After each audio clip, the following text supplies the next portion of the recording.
Bienvenidos, bienvenidas todos los investigadores e investigadoras de STEAM y los alumnos y las alumnas que están tomando este curso, el curso Seminario Tópicos en Conservación Biocultural en la Reserva de Biosfera Cabo de Hornos y áreas relacionadas. Por términos de la grabación, vamos a ver de qué se trata este seminario, que es impulsado por la Universidad de Magallanes y el Centro Internacional Cabo de Hornos, y busca que investigadores e investigadoras, junto a las y los estudiantes, conozcan sobre el trabajo que se realiza en las diversas sublíneas del centro para así promover un trabajo conjunto, inter y transdisciplinario. Corresponde a su vez a un curso de posgrado con calificación y créditos transversales. Aquí les hago recuerdo a los alumnos y alumnas que quieran tener certificado con calificación para entregar a sus universidades, tienen que hacerme llegar la solicitud a mí. Y eso digo, le doy bienvenida a Ricardo para que presente el tema de hoy.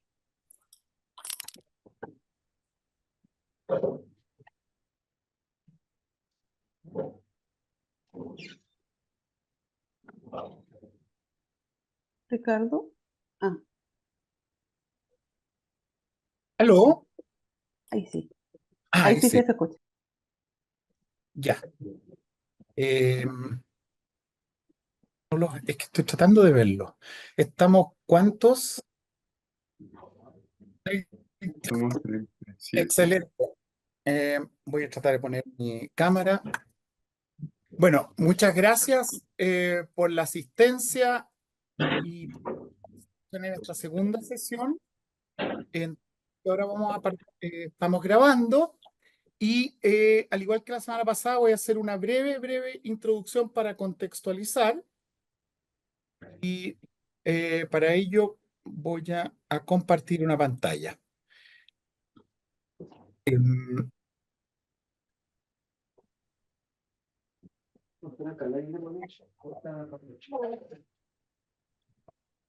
¿Se ve bien?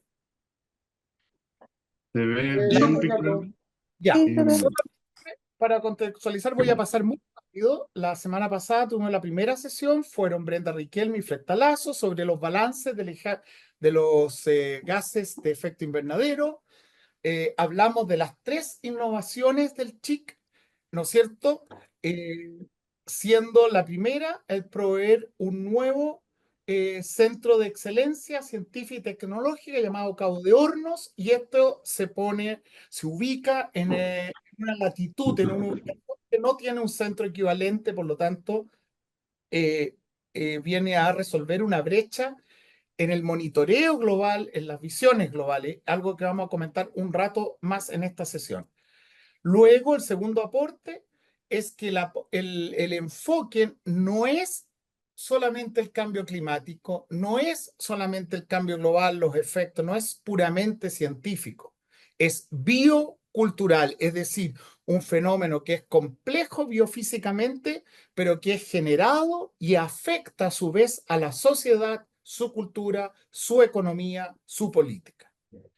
Y tercero, eh, que va a ser un aporte multiescalar, y la idea es transferir desde la investigación hacia la toma de decisiones, pero en una multidireccionalidad, es decir, aquí estamos aprendiendo, y la semana pasada, junto a la presentación científica, Eduardo Barros, que coordina esta parte, hizo algunas explicaciones en el sentido de aprendizajes multidireccionales. Eh, para ello tenemos entonces este aporte logístico desde el sur del mundo, tenemos estas 3 referencias. La semana pasada vimos la línea de centinelas del cambio climático. Me voy a saltar todo lo que fue esta parte para llegar a la sesión de hoy día, que es la segunda y que es el 4 de abril. ¿Pueden silenciar sus micrófonos o pueden mutear los micrófonos? Pero trae las cositas para acá. No, si voy a trabajar. Paulina, Paulina, Ahora, sí. estás. gracias. Eh, Y la segunda línea de investigación se llama Centinelas de la Homogenización Biocultural, que está en estas fases que son un diagnóstico, es decir, desde este Centro Cabo de Hornos hacemos un diagnóstico del tema. El año pasado, por favor, ¿pueden mantener los micrófonos silenciados? No sé si, Sergio, tú los puedes. Gracias, Maiten. Entonces, aquí había un diagnóstico biofísico y hoy día vamos a hacer un diagnóstico más bien cultural. Ahora, ¿qué consiste esta segunda línea? Esta segunda línea ve las respuestas de la diversidad biológica y la diversidad cultural a fenómenos como la introducción de especies exóticas, por ejemplo, salmones, por ejemplo, la avispa chaqueta amarilla o la laucha, el mus musculus. ¿Qué pasa con esta irrupción de modelos educativos que son homogéneos, en que todos estamos usando los celulares con redes sociales que son más o menos las mismas en Nueva York, en Tokio o en Cabo de Hornos? ¿Y qué ocurre con esto de que se llamamos un desarrollo que debiera ser sostenible? Para ello, tenemos una investigación más bien biofísica con enfermedades que están llegando de otras partes del mundo, malaria aviar, influenza aviar y cómo va cambiando la biota. Luego, otra respuesta biofísica, las especies exóticas que llegan. Luego, el modelo educativo y finalmente el modelo de los valores y las actitudes y las conductas que nos llevan como sociedad a generar la crisis que estamos confrontando hoy. Un primer aspecto importante es que el Cabo de Hornos permanece como una de las zonas, de las regiones que ha sido menos drásticamente afectada, y puse el hombre con mayúscula porque así lo dicen las Naciones Unidas con un sesgo patriarcal. Luego, ¿qué pasa entonces con esta homogenización biótica, con esta homogenización cultural y sus interrelaciones a múltiples escalas? Respecto a la homogenización biótica, lo trataremos en otra sesión. La homogenización cultural lo trataremos hoy desde un aspecto. Y finalmente, esta presentación, igual que la vez pasada, les digo, está en línea. Los PowerPoint están siendo publicados, así que no se preocupen si no ven todas las láminas. Quiero llegar a las preguntas y a introducir el caso de hoy. Entonces, las preguntas que estamos haciendo: ¿cuán vulnerable es la diversidad biológica y cultural en la Reserva de la Biosfera Cabo de Hornos, como caso piloto, los procesos de homogenización biocultural en el contexto global?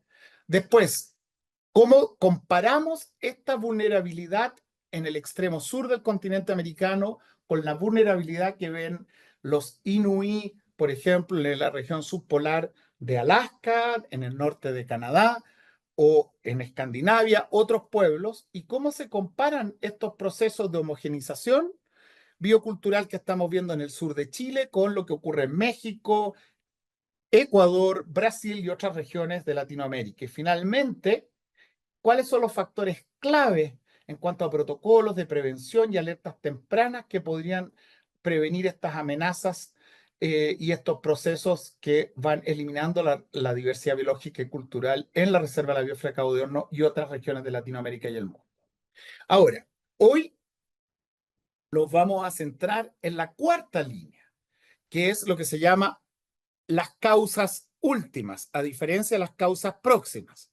Una causa próxima la vimos la vez anterior, es decir, si se emite más metano, hay un efecto invernadero, un plástico, por decir, un techito en torno a la biosfera que calienta el planeta. Eso es una causa próxima, el metano, CH4. Pero una causa última son cuáles son los valores culturales, éticos, el modo de vida, las aspiraciones de la vida, las decisiones de cada ciudadano y de las sociedades o de ciertos grupos de poder que nos llevan a emitir más metano. Y eso es lo que vamos a ver hoy día en la línea ética biocultural y valores ecológicos. Ahora, hay valores ecológicos tradicionales dentro de Occidente y más allá de Occidente. Y ahí en el CHIC estamos analizando distintos valores desde distintas escuelas de pensamiento. Una de ellas es esta que integra la diversidad biológica, la diversidad cultural tomando en cuenta los hábitos de vida, la relación con los hábitats y en la comunidad de cohabitantes, no solamente humanos, sino que también hongos, algas, aves, animales que consideramos normalmente otros que humanos o para simplificación dicotómica con algunos miembros de la sociedad.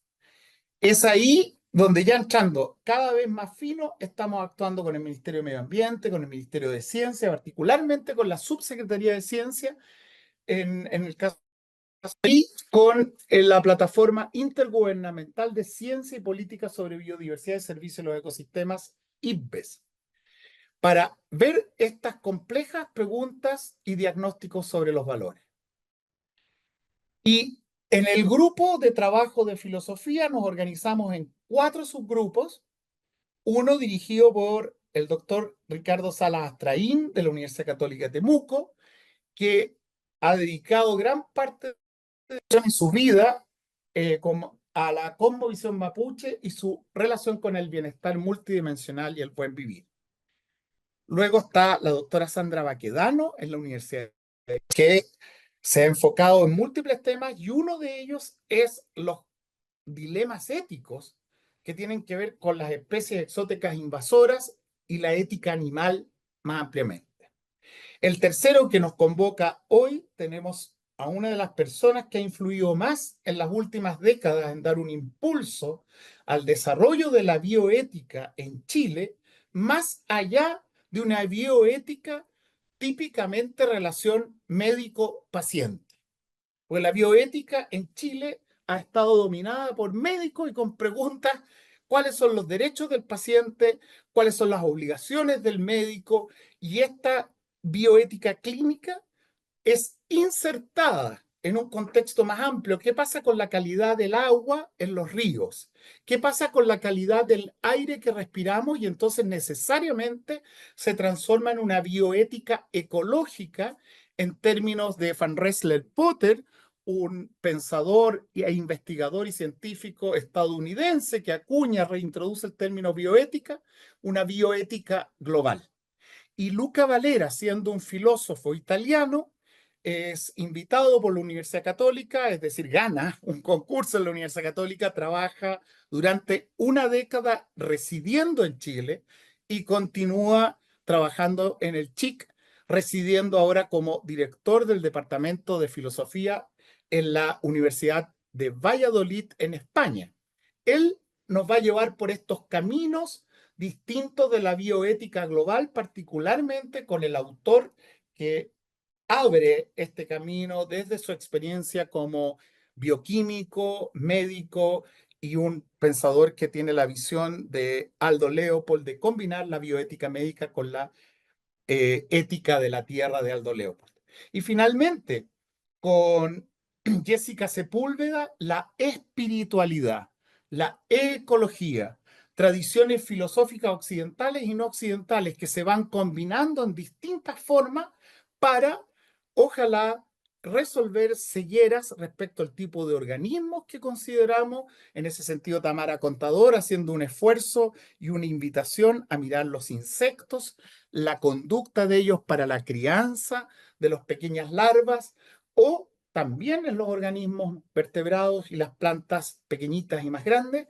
Y hoy, entonces, pasando por todo ese espectro, tenemos la gran oportunidad de escuchar una reflexión, una maduración de Luca Valera, quien ha editado un libro sobre la contribución de Van Rensselaer-Potter a la bioética global, y esta edición, esta reflexión de Luca Valera la ha hecho con una comunidad de pensadores de Brasil, de España, en general de Iberoamérica, y creo que para el CHIC y para nosotros como aprendices en este taller de los días viernes va a ser refrescante y vamos a poder entender con mayor precisión y detalle qué es esto de las causas últimas y cuáles son algunas de las propuestas desde la filosofía que nos llevan a una convivencia más justa entre los seres humanos y también entre los seres humanos y la comunidad de los seres vivos. Le agradecemos mucho a Luca Valera, para él es bastante tarde en España, así que Luca, muy bienvenido, la audiencia y todos nosotros atentos a tu presentación y tus palabras. Muchas gracias, Ricardo. Primero por la presentación, que cuando dijiste uno de los que más ha influido en la última década, no lo sé si es así.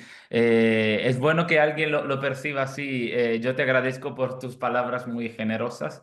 Estoy muy contento de estar aquí hoy en día con ustedes y poder compartir efectivamente algo sobre que estoy trabajando, sigo trabajando, he empezado a trabajar antes de llegar a Chile, pero cuando llegué a Chile a final de 2015, ahí entendí que era más importante aún efectivamente profundizar en este autor y en la idea de bioética global. Lo que ya han leído ustedes, el texto que les había enviado, que habla de de algunos puntos que aquí se tratan, pero también lo que quería decir hoy a ustedes es un poco distinto del texto para no repetir y dar un poco una idea más global con respecto a la cuestión efectivamente de la bioética interpretada por Potter.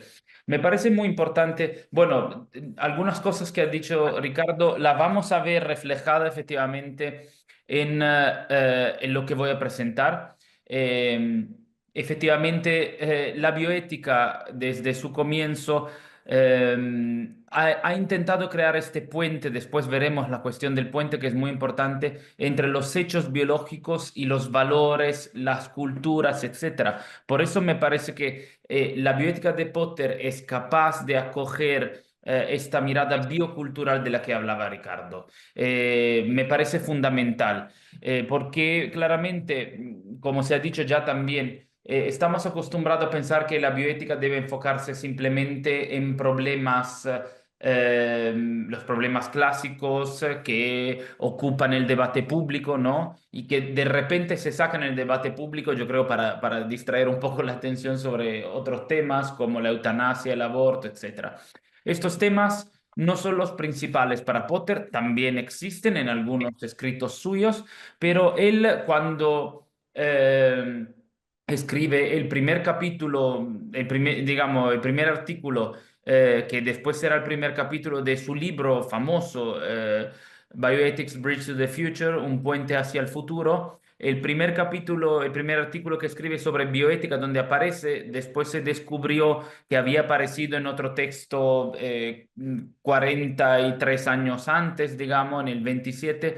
Pero bueno, en ese artículo del 1970, Bioethics, The Science of Survival, la ciencia de la supervivencia, ya Potter lo deja muy claro. Dice, la bioética es una disciplina que debe surgir en el ámbito de la ecología.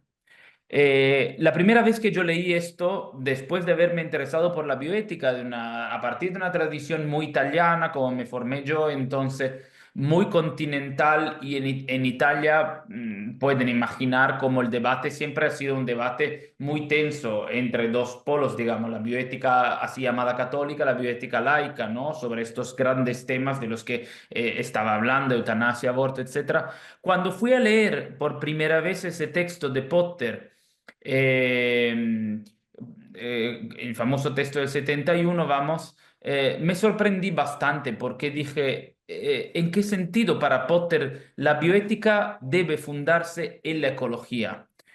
Todo lo que había pensado hasta ese momento y que se me había enseñado hasta ese momento, es decir, que la bioética efectivamente trataba de los problemas que surgen, digamos, o en la investigación biomédica o justamente más, digamos, más difusamente, digamos, al lado de la cama del paciente, ¿no? Todas estas cosas no existían en Potter, entonces dije, quizá es oportuno leerse el texto de Potter. Y así como dice Ricardo, una operación que hicimos con una colega que trabajaba conmigo en el Centro de Bioética de la Católica de Chile fue recuperar algunos textos de este autor Potter, traducirlos porque no está traducido casi nada de este autor en castellano, digamos, traducirlos y dialogar con algunos autores de Chile, de España, de Brasil, de Norteamérica, etcétera, sobre efectivamente la propuesta de Potter. para entrar un poco en su propuesta, bueno, ese libro lo van a ver efectivamente en la última diapositiva de esta presentación, como un recurso más por si quieren efectivamente ahondar en ello. Para entender de dónde sale Potter, voy a ofrecer primero una mirada histórica. Un segundo punto, las causas del nacimiento de la bioética de Potter. ¿Por qué este señor de la nada se inventa esta disciplina, ¿no? Y después se la roban otros? Vamos a ver por qué. Y por último, ¿cuál es su propuesta? Soy un filósofo, como dijo ya Ricardo, ya dijo mi pecado, dijo que soy filósofo, que soy italiano, dijo todo, ¿no? Entonces, lo que puede esperar de un filósofo casi siempre es muchas preguntas, pocas respuestas, cosas muy abstractas que no tienen que ver con la realidad, etc. Lo que voy a tratar de hacer justamente yo es de actualizar el pensamiento de Potter, de aplicarlo a problemas concretos hoy en día y ver cómo ese pensamiento puede ser útil todavía hoy en día para abordar problemas que emergen en la relación ser humano-ambiente. Entonces, no me voy a fijar, como dije, eso creo que ya está claro, en los problemas clásicos de la bioética, el aborto, la eutanasia, la fecundación in vitro, la investigación clínica, etcétera, sino en otros problemas que pero sí tienen que ver con la salud, ¿no? Pero que Potter puede ayudar a enfocar de una forma distinta. Sin más, entonces entramos en los temas. Una mirada histórica, aquí hay algunas fechas, algunas imágenes, yo creo que conocen prácticamente todas las imágenes, menos la que está arriba a la derecha, que justamente es el señor Van Rensselaer Potter. Destaqué en amarillo dos fechas que son importantes, 1970, 71, 70 cuando aparece el primer artículo efectivamente de Potter, que ya mencioné, Bioethics, the Science of Survival, bioética, la ciencia de la supervivencia. Y ahora vamos a decir por qué. ¿Por qué se imagina que esta ciencia, esta disciplina, debe ser la ciencia de la supervivencia?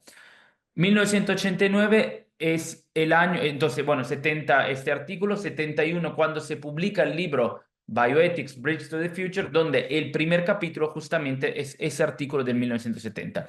1989 es la segunda fase, coincide con la segunda fase del pensamiento de Potter, que es lo que nosotros vamos a explorar hoy en día un poco, que, digamos, coincide con efectivamente ese libro que se llama Global Bioethics, la bioética global. Más claro de así no puede ser. Es decir, Potter se imaginaba ante un puente hacia el futuro, una disciplina para la supervivencia y después una bioética global. Hay una tercera fase que no coincide con ninguna publicación de Potter, pero que tengo que decir porque conecta dos autores que para mí son fundamentales en la historia de la filosofía de la ecología, es decir, Van Rensselaer Potter por un lado y por otro lado un autor que a mí me parece fundamental y cuando efectivamente viajé a Chile descubrí que había otros colegas en los distintos países de Sudamérica que estaban estudiando, Alicia Irene Bugallo, bueno, el mismo Ricardo, ¿no? Que es Eduardo Gudinas y otro que es Arnenés. De hecho, la última fase, en los artículos publicados por Potter con algunos de sus discípulos, Peter Whitehouse, Giovanni Russo en Italia, por ejemplo, es la así llamada bioética profunda, Deep Bioethics, donde Potter efectivamente trata de recuperar la visión profunda de Arnenés. Entonces, algunas fechas aquí que puse, 66, 1866, yo creo que todos lo sabemos, es cuando por primera vez se menciona a la ecología en un texto de Haeckel, efectivamente, ¿no? Y entonces aparece ese nombre, ecología, que después desapareció, digamos, del ámbito académico, no fue muy utilizado hasta que efectivamente empezó después, en los primeros años del siglo XX, a ser utilizada esta palabra. Pero esta palabra empieza a tener una gran importancia en el debate público y también en el debate político gracias a Rachel Carson, efectivamente, que pueden ver aquí abajo a la derecha, ¿no? Con su texto Primavera Silenciosa, ¿no? 62, cuando la bioética, disculpen, la ecología se hace política. ¿no? Y ahí, algunos años después, conociendo a Rachel Carson, Potter piensa en la bioética, fundada en la ecología, ¿no? Todas estas cosas uno dice, que es que Luca Valera está haciendo conexiones ahí donde no hay, donde no existen. No, ahora voy a mostrar que estas conexiones existen, ¿no? En 72 claramente se empieza las comisiones mundiales sobre el ambiente, el desarrollo, empiezan a emitir los primeros informes, entonces los límites de crecimiento, etcétera. 73 es cuando aparece la Deep Ecology, ¿no? Con el primer artículo de Arnenez, The Shallow and the Deep, lo superficial y lo profundo, que ha sido traducido al castellano por Ricardo, que tenemos aquí. 79, otra obra filosófica que tiene que ver con la ética y la bioética también, ¿no? Y la ecología muy importante, que es el principio de responsabilidad, Ancionas. 87, efectivamente, nuestro futuro común, y al final el texto de Potter, ¿no? Entonces Potter intercepta un pensamiento, unas ideas que estaban circulando en su época, ¿no? Y que después trata el mismo no, estoy compartiendo la pantalla todavía, ¿no se ve, Ricardo? ¿Se ve la pantalla? Yo sí lo veo.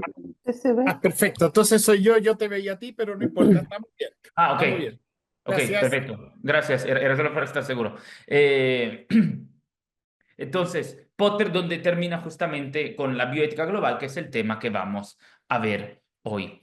Parece haber desaparecido Potter. Potter es el perdedor de la bioética, digamos. Los ganadores son otros, vamos a ver quiénes son, evidentemente los médicos, como ya se ha dicho. Potter desapareció de la bioética. Desapareció hasta que me parece que este artículo, que es súper importante, de Lisa Lee, de la Comisión Presidencial sobre los estudios de las cuestiones bioéticas, publica este texto, recuerden, Bioethics, A Bridge to the Future. Lisa Lee publica un artículo en The American Journal of Bioethics, que es uno de la revista más importante, que se llama A Bridge Back to the Future, donde vincula la bioética con la ética de la salud pública y con la ética ambiental, que era un poco la idea de Potter, ¿no?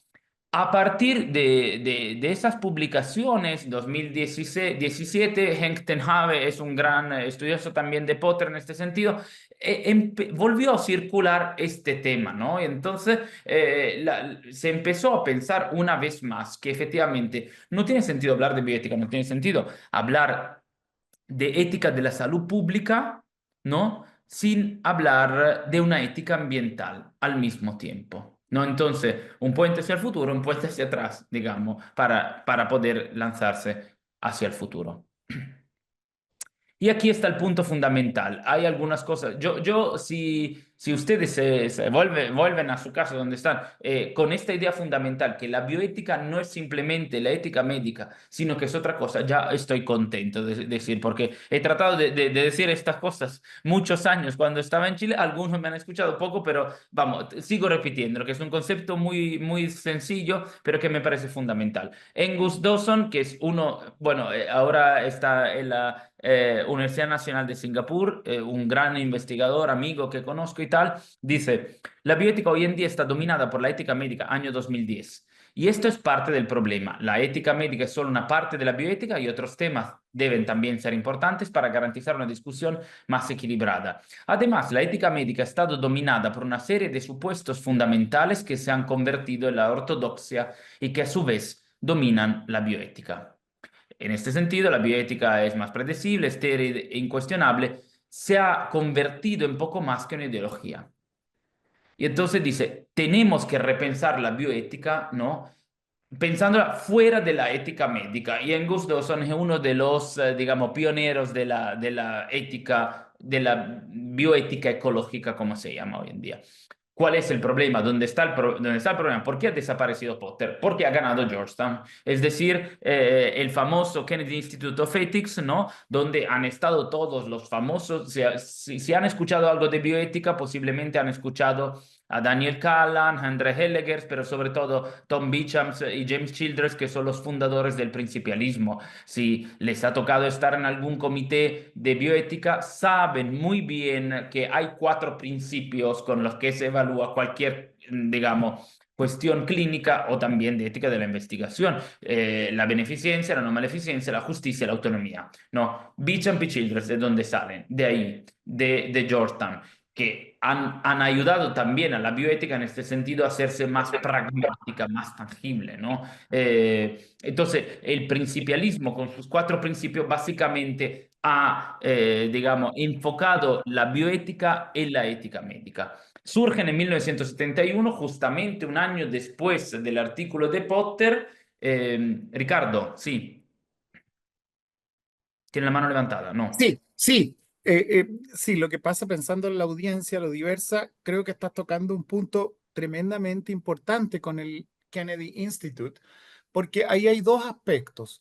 Un aspecto formal que se llama el principalismo, ¿no es cierto? Que tú lo dices principalismo en italiano. Principialismo, digo, principalismo, Sí, bueno. sí, sí, principalismo. Entonces, pensar un poco, porque a los científicos esto le hace mucho sentido. Tenemos ciertos principios y de acuerdo trabajar en la relación médico-paciente, sobre todo. Y lo segundo, un contenido. Entonces, si tú pudieras detenerte un poco y explicar los 4 principios, porque parte de la audiencia no está relacionada con los 4 principios que nombraste muy rápidamente y vale la pena para entender cómo un enfoque tiene que ver con los principalismos. Y aquí adelanto una pregunta en parte que tal vez la va a tocar. En cambio, la ética de Potter no parte tanto de los principios, sino que de lo que pasa en la realidad. Si un río está contaminado, la gente se empieza a enfermar. Más allá de los principios que existen, hay una realidad empírica que lleva a recuestionar todo. Pero hagamos la detención en lo que significa una ética a priori, es decir, una ética formal, sustentada en principios, que es muy distinta de una ética sustentada más bien en la realidad caótica, por decir así, que es el día a día. Y lo segundo, creo que todos debiéramos conocer después de esta sesión los 4 principios, porque así se desarrolla la mayor parte de la bioética en el mundo todavía. Sí, gracias, Ricardo. Sí, es cierto lo que dices. De hecho, empiezo con esta última afirmación. Cuando yo llegué a la Católica de Chile, sabía que en 2015, sabía que el Centro de Bioética de la Católica de Chile había sido influenciado, vamos, o sea, fundado a partir de la perspectiva de otro bioeticista famoso que yo conocí, etcétera, en Roma, que era un cardenal, Monseñor Sgreccia, ¿no? Que ha fundado el personalismo. Entonces yo llegué a la Católica de Chile y me dijeron, nosotros somos personalistas. No entro en este tema, pero es solo una anécdota para entender. Y los médicos también de la Católica de Chile, nosotros somos personalistas. Después empiezo a integrar, digamos, comités de ética de la investigación o de ética clínica, y los mismos que decían, nosotros somos principialistas frente a un problema de ética de la investigación o de ética clínica, decían, a ver, esto tenemos que solucionarlo así, ver la autonomía, la beneficencia, la no maleficencia y la justicia. Y yo les dije, pero este es el principialismo de Beecham y Childress, no es Greccia, es otra cosa. Entonces, ¿por qué digo esto? Porque en todo el mundo esta forma de razonar ha entrado y, digamos, está una vez más conduciendo la forma de razonar, digamos, en este ámbito, ¿no? ¿Por qué? Porque es muy pragmática, porque funciona. ¿Qué son esos 4 principios? Que al comienzo eran 3, ¿no?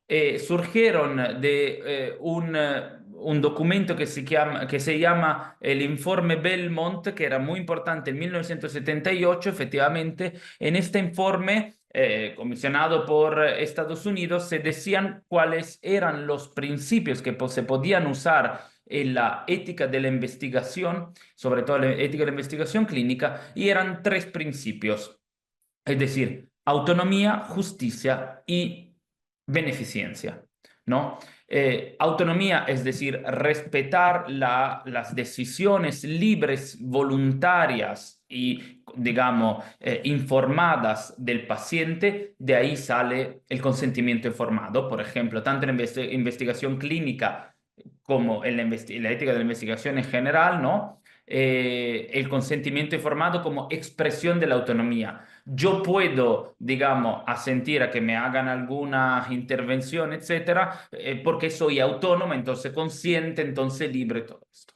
¿Okay? Justicia, es decir, dar a cada uno, decían los Beauchamp y Childress, uno era filósofo y el otro teólogo, no era ninguno de los dos médico. O sea, uno es teólogo y el otro era, porque murió hace poco Tom Beauchamp, era filósofo.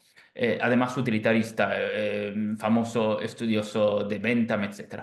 El principio de justicia era dar a cada uno lo que se merece o repartir, digamos, justamente los recursos que tenemos entre todos, ¿no? Y beneficencia y no maleficencia apelaban a ese principio que ya estaba en el juramento hipocrático, es decir, primero no hacer daño.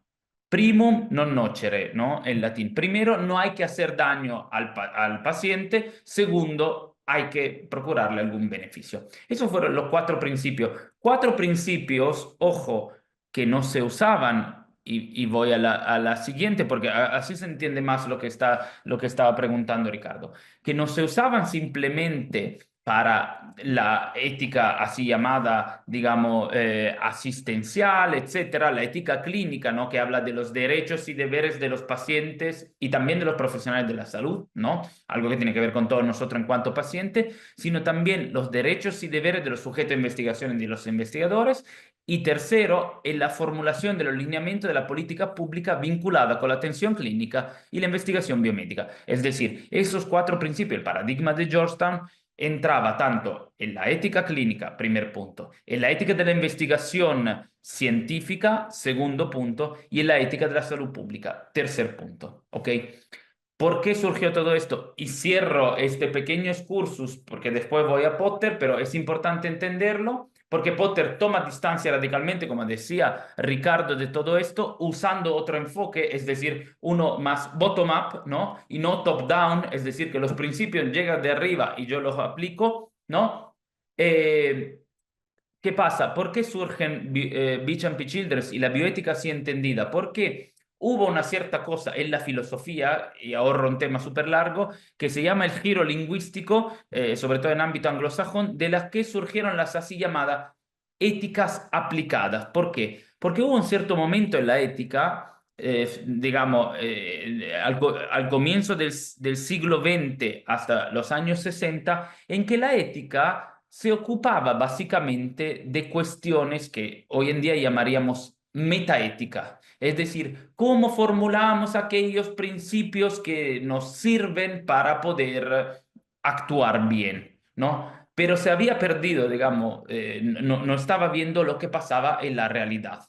Aparece un artículo en el año 1962 de un estudioso investigador canadiense, Stephen Toulmin, que se llama How Medicine Saved the Life of Ethics. Cómo la medicina le ha salvado la vida a la ética. Y de ahí surge la bioética clínica, digamos. La medicina le dice a la ética, ojo, nosotros tenemos problemas graves, no te ocupes por favor de los principios que están ahí en el hiperuránio, en el aire, etcétera, sino ocúpate de los problemas que los médicos tienen, ¿no? Y que tenían en los años 60. Es ahí donde surge la bioética como, en este sentido, como ética aplicada, así como surgen las otras éticas, la ética ambiental, también ética de la economía, ética del desarrollo, etcétera, etcétera, como éticas aplicadas. Es decir, se toman algunos principios que se discuten en otra área, en la metaética, y se aplican a los problemas de la realidad, con un enfoque muy top-down, ¿no? Es decir, me encuentro con un problema, los principios lo tomo de otro lado, los aplico y veo que sale. Enfoque muy norteamericano, anglosajón, las applied ethics. A ver, Potter, así como otro en el ámbito de la ética ambiental, se apartaron radicalmente de esta forma de pensar y dijeron, no, nosotros partimos de los hechos, ¿no? Partimos de los hechos y de ahí vamos a descubrir los valores, podríamos decir, ¿no? Entonces Potter se rechaza siempre la idea de la bioética como una ética aplicada, dice, si fuera solo aplicada, esta moriría. Para nosotros lo que más importante es empezar con los hechos y ahí poder efectivamente ver cuáles son los valores que surgen de ahí, sin tener ya, digamos, un set, un conjunto de valores o de principios que tenemos que aplicar. Si la mirada de Georgetown entonces era top-down, ¿no? La mirada de Potter era bottom-up, es decir, de la realidad a ver cómo surgen, de los hechos, cómo surgen los valores. De hecho, Potter rechaza siempre la bioética del médico al lado del paciente, ¿no? Potter estudiaba la prevención, no le interesaba mucho, digamos, las terapias, le interesaba la prevención. Entonces dice, para poder pensar en la prevención, lo que tenemos es cuestionar justamente una visión del mundo a priori, ¿no? Pensar efectivamente una visión del mundo a priori y no tanto ver si hay algún problema después cómo lo solucionamos con nuestro cuatro principios o lo que sea. Espero haberme aclarado con esto, Ricardo. He tenido que dar un giro muy largo, pero para... Muchas ¿Se gracias. ha entendido? Muchas Bueno, gracias. perfecto. Si por si tienen preguntas o comentarios, me parece bien que se interrumpa para poder efectivamente aclarar los puntos. O sea, aquí el tema es no tanto llegar a la última diapositiva, sino que se entiendan algunas cosas, ¿no? Y de aquí, justamente de Georgetown, sale este libro, que ya no está en la 9ª edición, The Principle of Biomedical Ethics, ¿no? Para recordarlo, cuando van a estar en algún comité de ética, siempre se van a topar con esto o con los discípulos de estos como Ezequiel Emanuel y otros, ¿no? Potter critica todo esto y dice, mi visión personal de la bioética requiere una visión mucho más amplia, ¿no? Y Warren Reich, uno de los famosos pioneros, digamos, de la bioética, dice, esta visión, esta reacción se basó en su temor de que el enfoque de la bioética de Georgetown simplemente reafirmara la inclinación de la profesión médica a pensar más en términos de terapia, descuidando así la prevención. Debido a que su campo era la carcinogénesis, era consciente del fuerte vínculo entre los problemas médicos y los carcinógenos en el medio ambiente, ¿no? Por eso, para Potter, la ecología es muy importante. La crítica que se puede hacer y que me imagino que puede salir, pero la adelanto ya yo, es, bueno, pero Potter sigue pensando de una forma muy antropocéntrica. La respuesta es sí. Sigue pensando en la salud como salud humana. Y cuando la salud es la salud del ecosistema, de otros animales, está finalizada en la salud humana. Claro, Potter tenemos pero que, digamos, situarlo en los años 70, 80, etcétera. Entonces, bueno, que sea antropocéntrico, a mí me parece que sí sigue siendo antropocéntrico, pero por lo menos tiene, digamos, la ventaja de haber extendido un poco la forma de pensar la bioética, ¿no? Y dice, tenemos que hacer entrar en la bioética otras disciplinas que tengan que ver con el ambiente, ¿no? Dice, por lo tanto, su forma holística de percibir la salud lo llevó a la opinión de que incluso el terapeuta clínico debería pensar en la necesidad de una ética ambiental, ¿no? Dice Warren Reich. ¿Por qué nace la bioética de Potter? Ya lo he adelantado, esto voy muy rápidamente para ir al último punto, que es el más interesante. Desarrollo tecnológico, la nueva posibilidad humana de cambiar la naturaleza. Sin la tecnología no hay bioética, por muchas razones.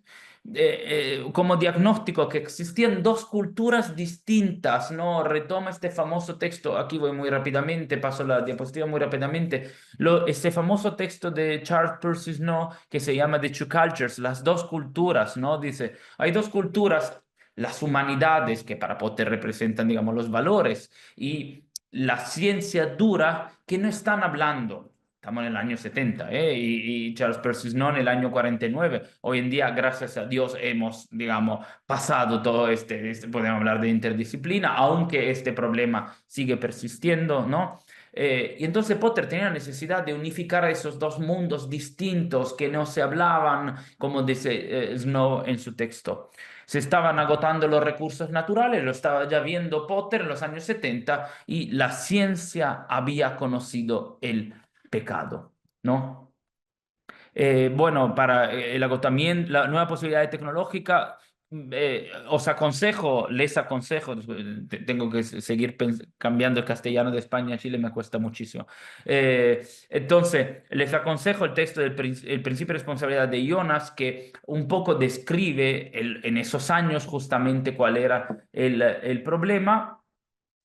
con respecto a las dos culturas, Potter, retomando este texto de Charles Percy Snow, dice una cosa que es muy interesante, y aquí se entiende por qué la bioética es un puente. Dice, lo que ahora debemos enfrentar es que la ética humana no puede eh, separarse de un entendimiento realista de la ecología. Cuando yo lo leí dije, oye, pero ¿qué pasa aquí? ¿Por qué habla de ecología? Entonces tuve que redescubrir toda la bioética a partir de esta afirmación, en el sentido más amplio de la palabra. Los valores éticos no pueden separarse de los hechos biológicos, por eso el puente. Tenemos una necesidad de una ética de la tierra. Leopold, así como dijo Ricardo, ¿no? 1949, ¿no? Land Ethic, de una ética de la vida salvaje, de una ética de la población, de una ética del consumo, de una ética urbana, de una ética internacional, de una ética geriátrica, etc. Todos estos problemas requieren acciones que estén basadas sobre valores y hechos biológicos. Es decir, las dos patas del puente son los valores y los hechos biológicos. Por eso, bioética, bios, etos, que ya sabemos que etos no simplemente ética, sino también, bueno, Ricardo ha ayudado mucho a entender este punto, es también una forma de habitar, ¿no? La morada, ética como morada.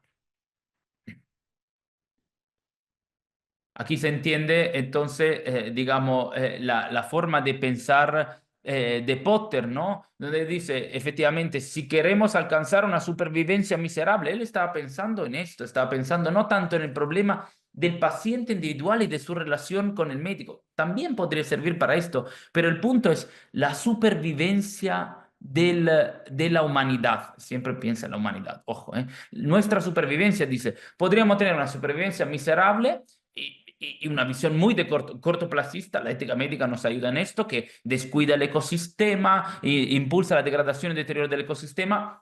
Hoy en día sabemos, también con los datos científicos, que esto es cierto, y lo voy a decir al final, ¿no? Se valora supervivencia individual, falta de control de la fertilidad, crecimiento de población mundial, y por eso supervivencia miserable, ¿no? Por otro lado, una bioética ambiental, así como la entiende él, de hecho la otra no la llama ni siquiera bioética médica, la llama solo ética médica, ¿no? Esto está en nuestro libro que editamos con Alejandra Carrasco. Tiene una visión más de largo plazo, ¿no? Valoración del ecosistema saludable, etcétera, etcétera. ¿Ok? Eso nos conducirá a una supervivencia aceptable, ¿no? Bioética como ciencia de la supervivencia, bioética como puente. La ética, dice aquí arriba, ese es el esquema de Potter que solo traducimos, la ética no puede separarse de los hechos biológicos, concepto básico de la bioética. Y bueno, eso es lo que había dicho de Snow. Voy más rápidamente. Los recursos naturales. Leo parte de Potter porque él mismo lo dice, no es que me esté inventando nada, ¿no? Dice, por miles de años los hombres han vivido en esta tierra sin un conocimiento específico de su naturaleza química. La dependencia del hombre de su entorno natural era entendida de modo general, pero la riqueza de la naturaleza se consideraba ilimitada. El famoso cornucopianism, ¿no? Es decir, pensar a la naturaleza como si fuera una cornucopia, esa imagen mítica de la mitología griega, efectivamente, ¿no? Que decía que de esa cornucopia sale siempre cualquier cosa de una forma indefinida, frutos, o sea, siguen saliendo cosas. Nosotros interpretábamos así la naturaleza. Él, en el año 1970, dice, ojo, teníamos esa visión, pero lo que hemos hecho es nos hemos apropiado progresivamente los recursos del planeta, disminuyendo, y lo que critica aquí es una visión utilitarista, disminuyendo el número y tipo de otra especie de vida, incrementando solamente el número de aquellas especies que le eran útiles a los seres humanos, ¿no? Es decir, la visión nuestra de entender a la naturaleza como un almacén nos ha llevado también a modificarla de una forma, digamos, simplemente de la forma que para nosotros era más útil. La naturaleza estaba ya, digamos, le habían sacado cualquier valor, ¿no? Ya no existían los valores de la naturaleza, por eso se podía modificar como se quería y a partir de los intereses utilitaristas del ser humano, ¿no? ¿Por qué nace también la bioética? Porque la ciencia conoce el pecado. Ojo, porque claramente la ciencia o sea, la noción de pecado es una noción extracientífica, una noción más bien religiosa. Retomo aquí, bueno, lo habrán visto, me imagino, también la película, ¿no? de Oppenheimer, ¿no? Dice Oppenheimer en ese famoso discurso en el MIT. En cierto sentido duro y crudo que ninguna vulgaridad, broma, exageración puede borrar por completo, los físicos han conocido el pecado. Y esto es un conocimiento que nunca podrán perder. Ahora me convertí de la muerte en el destructor de mundos. Está hablando de una tecnología en particular, que es la bomba atómica. Robert Oppenheimer, padre del proyecto Manhattan, lo que hace efectivamente contribuir al desarrollo de la bomba atómica. 2 años después de que termina la guerra, dice: hemos conocido el pecado, es decir, hemos conocido la posibilidad de la autodestrucción y de la destrucción completa, ¿no? Por eso Potter responde a esto diciendo: necesitamos de una ciencia de la supervivencia, es decir, necesitamos sobrevivir a lo que hemos hecho nosotros. ¿Por qué? Porque los seres humanos han conocido, o sea, tienen a la mano ahora a su disposición un conocimiento, dice Potter, que es peligroso, ¿no? Es decir, un conocimiento que puede destruir. Ya sabemos cómo destruirnos, por eso necesitamos de una ciencia que nos diga cómo sobrevivir. Es interesante aquí, y entro ya en la perspectiva de Potter. Es interesante la perspectiva inicial de Potter, que se ha quedado muchísimo en la historia de la ética ambiental. Ricardo. Sí, solamente una cadencia, digamos, si puedes ir 2 láminas anteriores, Sí. una pequeña cadencia antes de entrar a tu fase final. Anterior. Esta. Déjala ahí nomás. No, no, la siguiente. No, solamente bueno, en el CHIC vivimos esta dificultad. ¿Y cuál es esta dificultad que está aquí? ¿Saben qué? La filosofía es una pérdida de tiempo. ¿Para qué voy a ir este viernes a escuchar a Luca Valera, a escuchar a todos los que están en el Club de las Humanidades? A lo más podría ser algo grato como escuchar, no sé, a algún poeta, pero el desarrollo tecnológico, el punto A, es el que vale. Vamos a la ciencia dura. Midamos el metano. Midamos esto, pongamos hidrógeno verde. Eso es el discurso que todavía tenemos en el contexto de lo que estamos viviendo en el CHIC.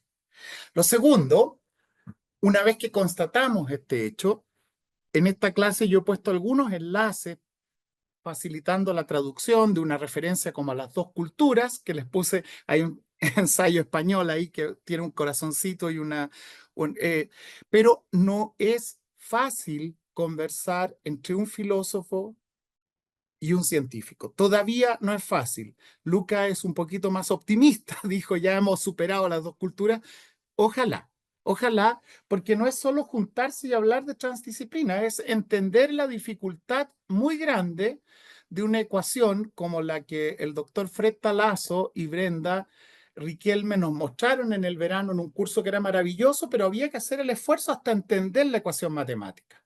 Análogamente, vamos a tener que leer varias veces los ensayos que nos ha dado Luca para poder entonces entender la complejidad de los términos filosóficos, y ahí entonces vamos a tener una cierta condición que nos va a hacer posible este diálogo entre las dos culturas. Y el C y el D es súper interesante. Más allá de lo que pasa en el CHIC, que es un reflejo de lo que pasa en el mundo, la dificultad de estar los científicos y los humanistas juntos, todos estamos remecidos por un problema. Hay sobrepesca, se está acabando el bacalao, se está acabando la centolla, se nos estamos inundando de plástico. Y más encima conocemos el pecado de la ciencia, que con más tecnología, más rutas de conectividad, soñamos con conectar la Tierra del Fuego ahora con toda una Panamericana. ¿Para qué? Para destruir el refugio de vida que queda al sur de Tierra del Fuego. Tú nombraste el proyecto Manhattan. Entonces, C y D, más allá de las dificultades de A y B, nos remecen, debieran conmovernos, por un problema que lo estamos viviendo en Chile y por los problemas que estamos en el mundo, ¿no? En el mundo que está en un conflicto bélico muy grande, en un conflicto económico en que nos imponen nuevas reglas, pero quería decir, frente a eso, una persona que no venía como Luca Valera, que no era Luca Valera, en el sentido que Luca viene de la filosofía, sino una persona que venía de las ciencias, creyendo en Watson y Crick, dice, no lo podemos solucionar con más ciencia. Y ahí viene Van Rensselaer-Potter, y quería hacer esta introducción para un poquito hacer una alerta, una llamada de atención a quienes estamos escuchando en esta sesión, lo que nos va a contar Luca de su visión de lo revolucionario, lo importante, lo valiente y lo difícil del trabajo de Van Rensselaer-Potter. Quería subrayar un poquito, Luca. Muchas gracias. Sí. Quizás que yo muchas veces he hablado de estos temas, entonces a mí me parece, digamos, ya más como sabidos, pero efectivamente está bien, digamos, recordarlo esto. Eh, vuelvo entonces al punto. Efectivamente, Potter, científico, bioquímico, es interesante porque se levanta algunas preguntas que no son propias de un bioquímico, digamos, o sea, que exceden de mucho su disciplina, ¿no? Y usa, efectivamente, estudioso en cáncer, ¿no? Empieza por aquí. Este es el punto. Si van a leer las primeras páginas del texto de Bioética, un puente hacia el futuro, empieza así, dice su colega, ¿no? Norman Berrill decía, en lo que considera naturaleza, nosotros somos como un cáncer cuyas células extrañas se multiplican sin control, descaradamente exigiendo el alimento que todo el cuerpo necesita. En otras palabras, podemos, y aquí habla Potter, podemos hacernos la pregunta, ¿es el destino del hombre ser para la tierra viviente lo que es cáncer es para el hombre? Es decir, somos exactamente la misma cosa. Vamos, agotamos los recursos. En Matrix está también esta idea, en la película de Matrix, ¿no? Y después nos marchamos a otro sitio donde hay más recursos, lo agotamos, etcétera, hasta ir, como dicen algunos locos, ¿no? A cambiarnos de planeta. Uno tiene que cambiarse de planeta si quiere efectivamente tener más recursos, ¿no? Frente a este tema, Potter que dice, necesitamos de una ciencia. Entonces, es interesante que lo sitúe en el ámbito efectivamente de la ciencia, una disciplina de la supervivencia, de un conocimiento, de cómo usar el conocimiento, ese conocimiento peligroso que ya sabemos que tenemos, ¿no? Que decía, para la supervivencia del hombre, para el mejoramiento de la calidad de vida. Dice, esta sabiduría que necesitamos, una sabiduría, ¿no? Wisdom. Para Ness también es muy importante el concepto de sabiduría, ¿no? Este concepto de la sabiduría como guía para la acción, el conocimiento, cómo usar este conocimiento para un bien social, podría ser llamado la ciencia de la supervivencia. Y dice, esta ciencia debe ser constituida, siempre pensar en el puente, ¿no? Sobre la biología, ampliada más allá de sus fronteras tradicionales para incluir los elementos más esenciales de las ciencias sociales y de las humanidades, con énfasis en la filosofía en su sentido estricto, que significa amor a la sabiduría. No, necesitamos de podríamos decirlo con un garabato, como diríamos los filósofos, de un metaconocimiento, ¿no? Un conocimiento de un nivel alto, más alto, que nos permita manejar ese conocimiento técnico y científico que tenemos, ¿no? Bueno, esto me salto esto para llegar a ese segundo. Entonces, primera parte del pensamiento de Potter, ¿no? El ser humano puede ser un cáncer somos el cáncer del planeta, se estaba dando cuenta de eso en los años 70 fundamentales, ¿no? Surge Greenpeace, etcétera. O sea, muchas cosas, evidentemente, a nivel político, filosófico, ambiental, están ahí en los años 70, ¿no? Somos como un cáncer para el planeta. Necesitamos de solucionar este problema, ¿no? De abordar este problema, de buscar una forma de sobrevivir efectivamente, ¿no? Entonces, la ciencia de la supervivencia, una forma que nos permita, un conocimiento que nos permita usar ese conocimiento, no para la utilidad individual, estaba diciendo antes, sino para el bien común, para el bien de todos nosotros, ¿no? Es interesante, segunda parte, ¿no? Global Bioethics, este texto del 89, también me sorprendí cuando leí, empecé a leer la dedicatoria, etcétera, y dice Global Bioethics, Building on the Leopold Legacy, entonces lo dice muy claramente, aquí está Aldo Leopold, el padre de la Land Ethic, que tampoco era un filósofo, ¿no? Como Potter. Dice, ¿quiénes son esos padres? Son Aldo Leopold, son Rachel Carson, Mumford, Odum, Garrett Hardin, Arne Naess, o sea, todos, Paul Shepard, todos los grandes pensadores a nivel, digamos, de ecología. Y aquí podéis reconocer el padre de la ecología, el padre de la tragedia de los comunes, de Population Bomb, las cuatro leyes de la ecología con Barry Common, etc. O sea, están ahí, digamos, los que para Potter son los fundadores de la bioética global, los que permiten pensar en la bioética global, son esos. No son médicos, no son expertos en salud pública, sino que son los pensadores, efectivamente, digamos, ecológicos. Uno podría decir, bueno, ha llegado el filósofo, como decía efectivamente Ricardo, ha llegado el filósofo y nos ha contado mucha teoría. Ya no es mucho, ya no es así, yo creo. La pandemia nos ha mostrado a todo el mundo que tenemos una relación muy fuerte con nuestro entorno, evidentemente, ¿no? Entonces, tenemos una relación muy fuerte con otros animales, las enfermedades zoonóticas efectivamente nos afectan, ¿no? Y entonces, ahí yo me pregunté esto, mirando hacia el futuro, ¿quién nos sirve más? ¿Georgetown o Wisconsin? Wisconsin es donde estaba Potter, Georgetown es donde estaban los cuatro principios de Beecham y Childress, ¿no? Y me parece que hoy en día digamos, un gran concepto que se está usando por la OMS, ¿no? One Health, una sola salud, va más en la dirección de Potter que de Georgetown. Es decir, sobre el tema de la salud, por ejemplo, que es un tema de la bioética, pero que va más allá, evidentemente, de la relación médico-paciente, quizá nos ayuda más a entender, ¿no? Ese cambio de paradigma que es muy importante, ¿no? Pensar fuera de la caja, ¿no? Thinking out of the box. Potter nos ayuda mucho, mucho más que Georgetown, ¿no? Entonces, ¿cómo tenemos que pensar nuestra salud? Tenemos que pensarla de una forma relacional seguramente, ¿no? Y aquí, bueno, una cita muy larga que no voy a leer, ¿no? De una forma relacional, pensando efectivamente, digamos, que la One Medicine, aquí como se dice, la One Medicine de William Osler, digamos, el padre, uno de los padres de la medicina, efectivamente, de Harvard, de William Osler, puede, digamos, extenderse a todo el ecosistema, incluyendo la vida salvaje, ¿no? Es decir, nos ayuda Potter a entender nuestra relación con el ecosistema, ahí donde la salud es un tema muy importante para el ser humano, de una forma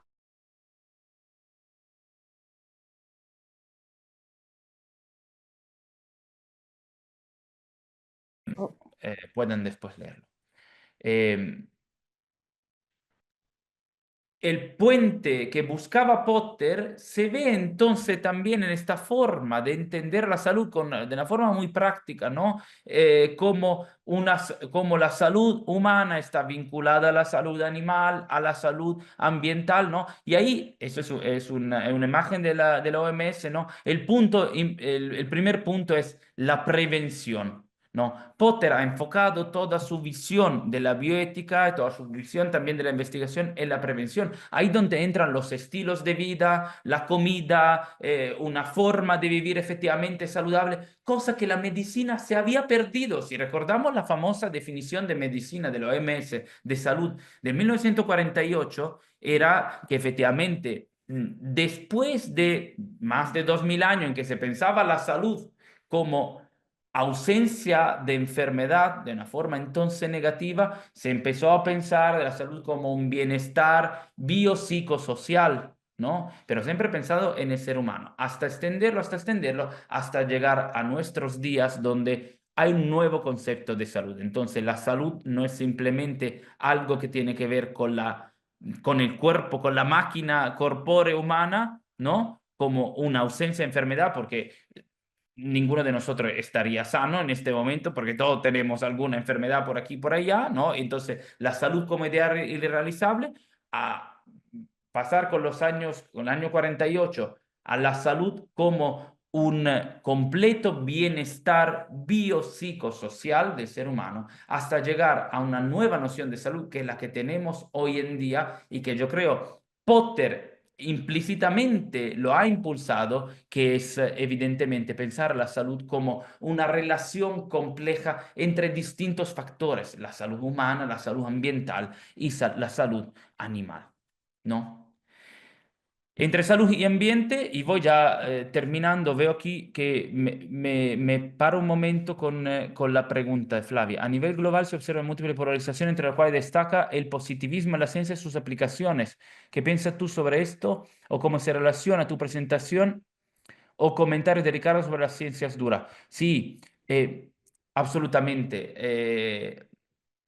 Hay efectivamente una forma todavía de entender la ciencia. A ver, aquí claramente los filósofos le echan la culpa siempre a los científicos. Yo también hago un mea culpa y digo, nosotros los filósofos no hemos sido capaces de, o sea, en esta situación que contaba efectivamente Charles Percy Snow, ¿no? En el año 59, ¿no? Las dos culturas. Nosotros hemos sido los humanistas en general, los que se ocupan de ciencias sociales un poco menos, en verdad, pero nosotros hemos ignorado completamente, bueno, Husserl y todo esto digamos, han aumentado ese problema, ¿no? Hemos ignorado por mucho tiempo los datos que venían de la ciencia dura diciendo, bueno, pero esto no tiene nada que ver con la esencia, eso dirían los filósofos, ¿no? Porque simplemente no los entendíamos, ese es el punto, y no los entendemos todavía, ¿no? Entonces, si por un lado hay una cierta radicalización de un pensamiento por parte, digamos, de algunos científicos, el positivismo y tal, por el lado también filosófico ha sido muy a menudo así, es decir, nosotros no hemos sido capaces ni hemos tenido la voluntad de dialogar efectivamente con otros. La bioética en este sentido quiere un poco solucionar este problema, ¿no? Poder ir más allá de este problema, ¿no? Y me parece efectivamente, digamos, que hay que tratar de construir puentes, de construir momentos de diálogo, ¿no? Entre distintas disciplinas. Y crear un vocabulario común, que es otro punto que nos queda pendiente una vez más. Es decir, poder entendernos con palabras y definir las palabras en conjunto para que entendamos más o menos las mismas cosas. Poder nosotros, los filósofos, empezar a leer estos gráficos como esta diapositiva que estoy mostrando y entender algo de esto y al mismo tiempo los científicos salir de lo que Ortega Gasset llamaba la barbarie del especialismo, ¿no? Salir de esto y poder dialogar. Entonces, tenemos una tarea pendiente. Me parece que espacios como este, donde estamos hoy en día, los centros de bioética, los centros interdisciplinares, etcétera, son un primer intento muy, muy interesante. Entonces, claramente el problema está, pero claro, debemos ayudarnos mutuamente, ¿no? Aquí hay un tema interesante, que es un tema que hoy en día está muy, digamos, hot topic, ¿no? Está en el centro del debate.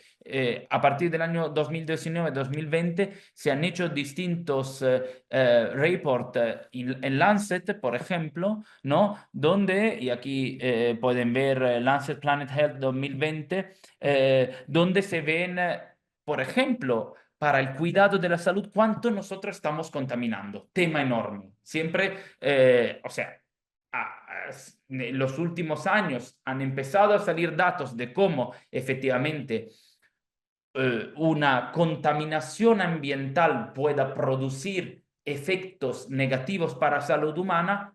Y entonces, como dicho de una forma más filosófica, la naturaleza, dicho mal, digamos, pueda ser dañina para el ser humano, pero al mismo tiempo, solo últimamente han salido publicaciones y datos sobre esto, es decir, cuánto el ser humano, digamos, con la medicina misma está dañando la naturaleza y por eso dañando a sí mismo. Es decir, hay un círculo vicioso, ¿no? Del que no logramos salir. Es decir, dicho de una forma un poco burda, ¿no? Estamos, de una cierta forma, invirtiendo mucho para cuidarnos y esto lo que hace es enfermarnos más porque estamos contaminando más, ¿no? A través de las industrias farmacológicas, todos los digamos, todo lo que se hace ahí, a través de los hospitales, etcétera.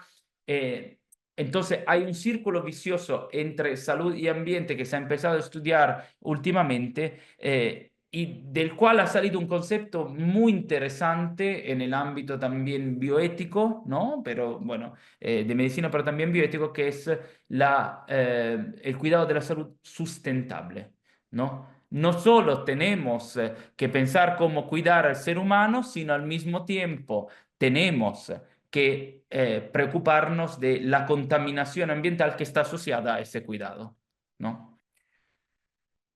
Aquí lo he dicho, pero bueno, es la primera parte, es decir, efectivamente la contaminación global, cómo influye sobre la muerte o cómo puede ser un factor de riesgo de la causa efectivamente directa de la muerte humana, pero al mismo tiempo, cómo nosotros estamos, ¿no?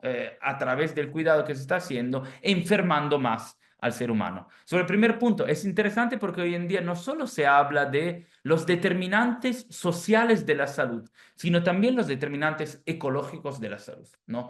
Tema fundamental que está en el centro del debate, sobre todo en salud pública, ¿no? Pero aquí ven efectivamente cuánto es la huella ecológica a nivel nacional con respecto a los cuidados de la salud, ¿no? Aquí Chile no está en esta tabla que vi, pero más o menos efectivamente está sobre el 4 o 5% en algunos países más, en otros menos. Es decir, estamos efectivamente contaminando mucho para cuidarnos y al mismo tiempo estamos enfermándonos, ¿no?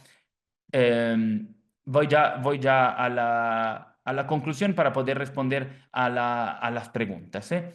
Bueno, no leo todo esto, le dejo después el PowerPoint para que puedan leerlo con más tranquilidad. Aquí se dice cuáles son los datos: 9 millones de muertes prematuras en 2015, dice esta comisión Lancet de 2020, ¿no? Vinculada a la contaminación, etcétera. Han aumentado las muertes causadas por los factores de riesgos, etcétera, vinculados a la contaminación, ha aumentado el 7% desde 2015 y más del 66% desde 2000, ¿no? Punto importante al final, que va en la misma dirección de Potter. Cada vez hay más pruebas de que la contaminación, ese es un texto científico de Lancet, más pruebas de que, tengo que mover esto porque si no, no lo leo, la contaminación es una amenaza global cuyo desencadenantes, dispersión, efectos sobre la salud trascienden las fronteras locales y requieren una respuesta global. Una vez más, Potter lo había pensado, dice, no tenemos que mirar simplemente a la relación médico-paciente que está ahí al lado de la cama del paciente y trata de decir algo y de solucionar ese problema pequeño sin ver el problema global. Potter dice, tenemos que mirar el problema global. Si el problema es global, tenemos que tener una mirada global. Y termino con esto, después respondo a las preguntas. ¿Es algo nuevo? ¿Es algo nuevo? No, una vez más, hemos olvidado, además de muchas culturas, pero ya simplemente la cultura occidental, ¿no? Hemos olvidado algunos autores fundamentales. El mismo Hipócrates, ¿no? Se dice el padre de la medicina, etcétera. Aquí recojo de un artículo, dice, según esta tradición, ilustrada principalmente en la obra de Hipócrates, Aire, agua y lugar, este es un texto que hay que leer. La salud se define como el resultado de un equilibrio entre las fuerzas ambientales, por un lado, viento, temperatura, agua, tierra, alimentos, y los hábitos individuales, por otro, dieta, consumo de alcohol, comportamiento sexual y también trabajo y ocio. El equilibrio interno de los 4 humores corporales, toda una teoría que era muy famosa de los humores, ¿no? Depende del equilibrio externo entre la persona y su entorno, ¿no? Es decir, exactamente, digamos, lo que estaba también pensando Potter. No, entonces, recuperamos lo que se había olvidado en la tradición, simplemente la tradición occidental. En otras tradiciones ya existía. Nosotros hemos reducido mucho el concepto de salud también a partir de la ciencia moderna y todo esto, ¿no? Pensando que la salud es algo que tiene que ver con una microparte del ser humano, con órganos del ser humano, y ahí Hipócrates, pero también Potter nos están diciendo, es que es un equilibrio entre fuerzas ambientales, hábitos individuales, ¿no? Entonces, me parece que una vez más, a nivel paradigmático, Potter puede ser muy importante para nosotros hoy en día, digamos, retomarlo.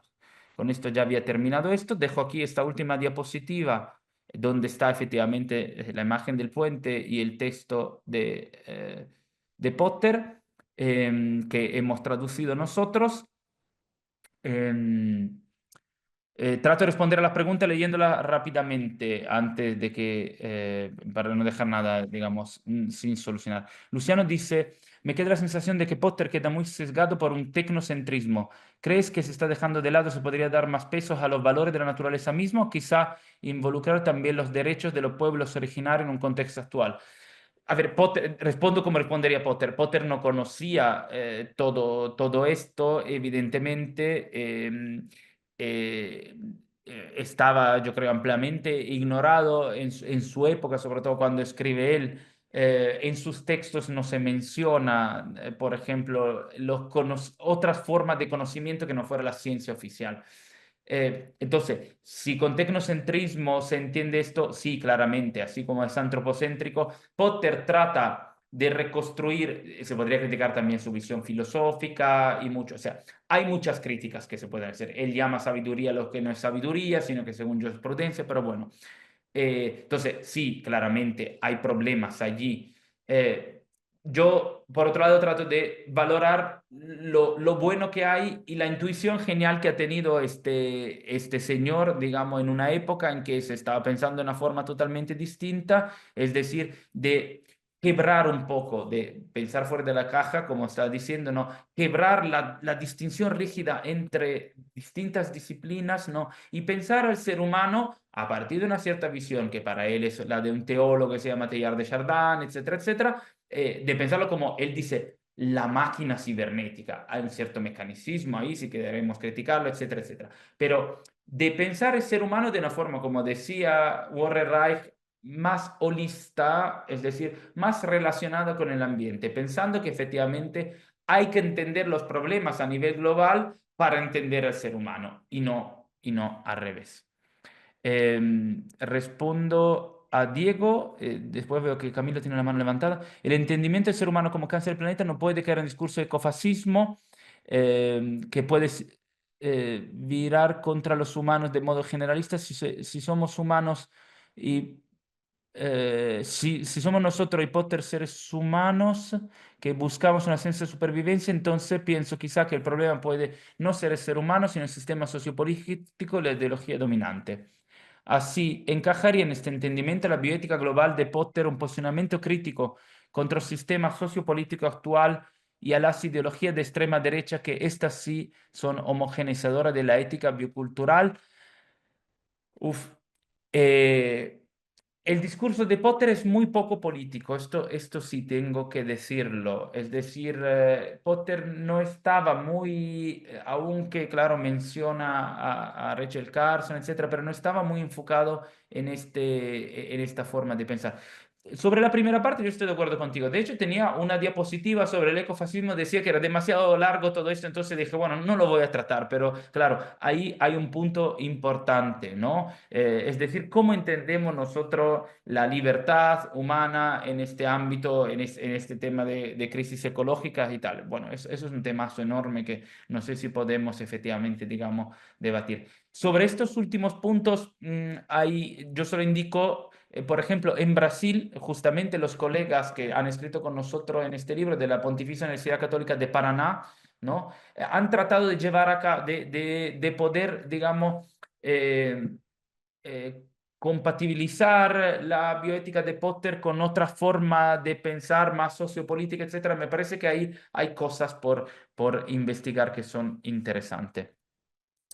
Leo Estoy un poco apurado por el tiempo porque veo que ya he hablado mucho. ¿Cómo se enfrenta? Pregunta Omar.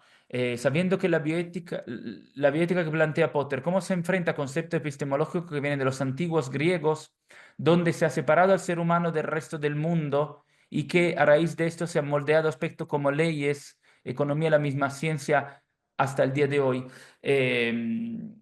A ver, Potter conoce poco la filosofía en general, no es un filósofo, etcétera. Esta idea griega que tú mencionas no la tenía muy clara seguramente, pero claro, lo que trata de hacer él podría responder como respondería Potter, ¿no? Es decir, tratar de ir más allá, o sea, critica una visión efectivamente del ser humano como algo o alguien excepcional, totalmente aislado de la naturaleza, sino alguien y ahí hay una visión científica un poco reduccionista en Potter, pero bueno, habría que leerlo bien para entenderlo. Dice alguien que está siempre vinculado también a nivel de su biología con la naturaleza. Por eso es inseparable de él. Entonces, esa es la crítica fundamental que me parece que Potter recoge mucho. Camila, ¿cómo se pueden traducir estos valores de la bioética global en virtudes? ¿Qué herramientas culturales o educativas serían necesarias para lograr eso en términos prácticos? Pregunta otra vez buenísima y fundamental. Porque el punto es, bueno, aquí tenemos los valores y después, ¿qué hacemos? Ese es el tema. Y aquí entran en juego las virtudes. Potter nos las menciona mucho, pero me parece que otros, por ejemplo, en el ámbito de la Earth Stewardship, Ricardo ha escrito bastante sobre esto, ha también editado un libro sobre esto, y hay algunos que en el ámbito del stewardship dicen, y el mismo Barry Commoner es interesante sobre esto, ¿no? Barry Commoner dice, si quieren buscar una respuesta a la crisis ecológica, no tenemos que mirar la relación del ser humano con la naturaleza, sino como los seres humanos se relacionan entre sí, ¿no? El problema es nuestro, no está afuera, ¿no? Con Descartes, discurso del método. Antes de cambiar el orden del mundo, hay que cambiar el orden de tus ideas. Me parece que esto es fundamental, ¿no? Es una tarea que tenemos pendiente. Nosotros seguimos viendo los problemas como si estuvieran afuera. El problema es nuestro de virtudes, de habitar, de hábitos. Aquí Ricardo puede decir mucho más que yo y mucho mejor que yo, creo, ¿eh? Veo que tiene Ricardo el micrófono abierto. Sí, no, Luca, queremos ser muy respetuosos del tiempo porque es un esfuerzo grande tener los viernes de 3 a 4 y media, pero tú al inicio hiciste una afirmación que nos dice mucho. Estas ventanas que estamos teniendo la semana pasada de los balances de gases de efecto invernadero, hoy una mirada de un bioquímico que, como puse en el comentario y se los dejo para pensar, nació con el modelo Watson y Crick. Tenemos el ADN. Muy optimista, pero dices insuficiente. La invitación es a leer este libro, es un poquito caro, ese es el problema de la edición Estirant. Nosotros hemos compartido gratuitamente un fragmento del libro para no violar los acuerdos que tenemos con la editorial, pero los invito, es un poquito caro, pero vale la pena leerlo. Y lo mismo que las ecuaciones matemáticas, requiere leerlo y releerlo. Y Flavia y todos ustedes han puesto preguntas que nos llevan a entretejer. Tengo dos dudas. Una, Camilo, no sé si quedó satisfecho porque tiene la mano arriba y no quisiera dejar a alguien con la mano arriba, Camilo. Y segundo, plantearles que por favor con Rodolfo Veshoff resolvamos el horario para la próxima semana. Yo les sugiero que mantengamos el horario de Chile y que los magallánicos nos adaptemos, pero veámoslo.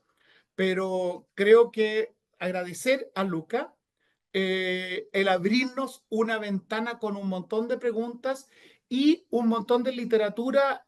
Me permití compartirles dos que para mí fueron muy importantes de las que nombró Luca, que tienen que ver cómo los médicos sí ahora ven los determinantes ecológicos y ambientales en la salud, y esa es una línea clave del CHIC. La próxima semana estará Sandra Baquedano, pero más adelante tendremos a Carlos Valeri con la salud de la aves y la salud humana. Agradecerte, Luca, y dejar el podio a las últimas dos preguntas. No sé si Camilo con su mano arriba y Rodolfo que nos haga una propuesta para cómo conciliamos a qué hora nos juntamos la próxima semana. Muchas gracias, Luca.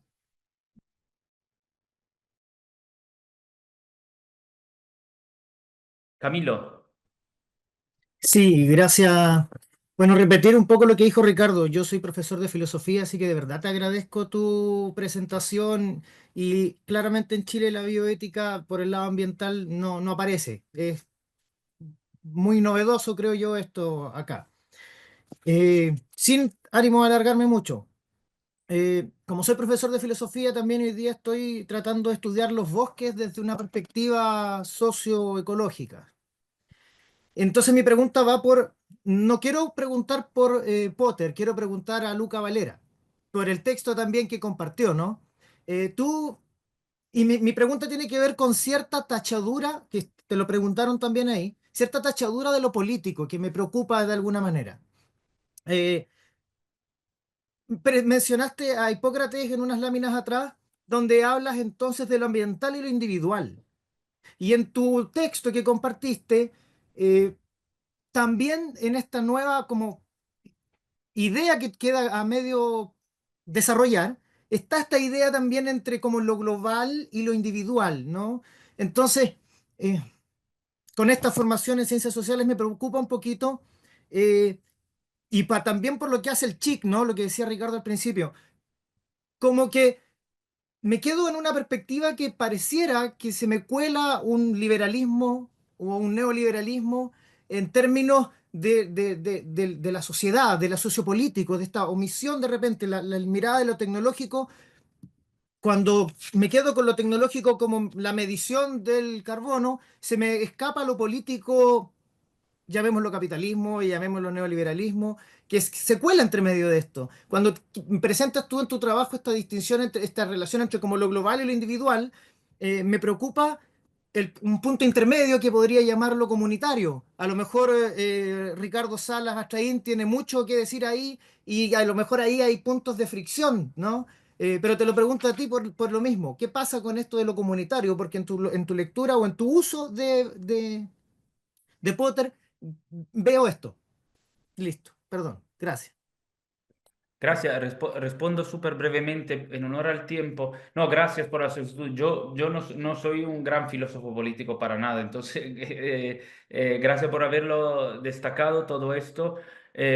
Seguramente una forma de retomar, de vincular lo individual a lo global, seguramente es retomar lo común, repensar lo común, ¿no? ¿Qué sería lo que es común para nosotros? Y claro, todo lo que tú dijiste, lo que está detrás de una forma de razonamiento tecnológico, etcétera, tiene que ver muy bien con una cierta impostación política, sobre todo un uso exagerado de la tecnología, etcétera, que yo no nombré, pero que bueno, está seguramente ahí. Entonces la crítica no es tanto lo tecnológico, sino la política que efectivamente, digamos, está permitiendo todo esto. Yo lo dije con una broma, pero tenemos que ir a Marte. Bueno, ahí se sabe muy bien a quién estamos pensando, pero claramente la reconstrucción, en Potter no está, pero desde mi punto de vista la reconstrucción de todo esto tiene que ver con un pensar de otra forma lo común, es decir, qué es para nosotros lo común. Primero pensarlo nosotros en contra de un individualismo extremo, y segundo repensar qué es lo común entre nosotros. Hasta aquí llego con mi desconocimiento total de la filosofía política.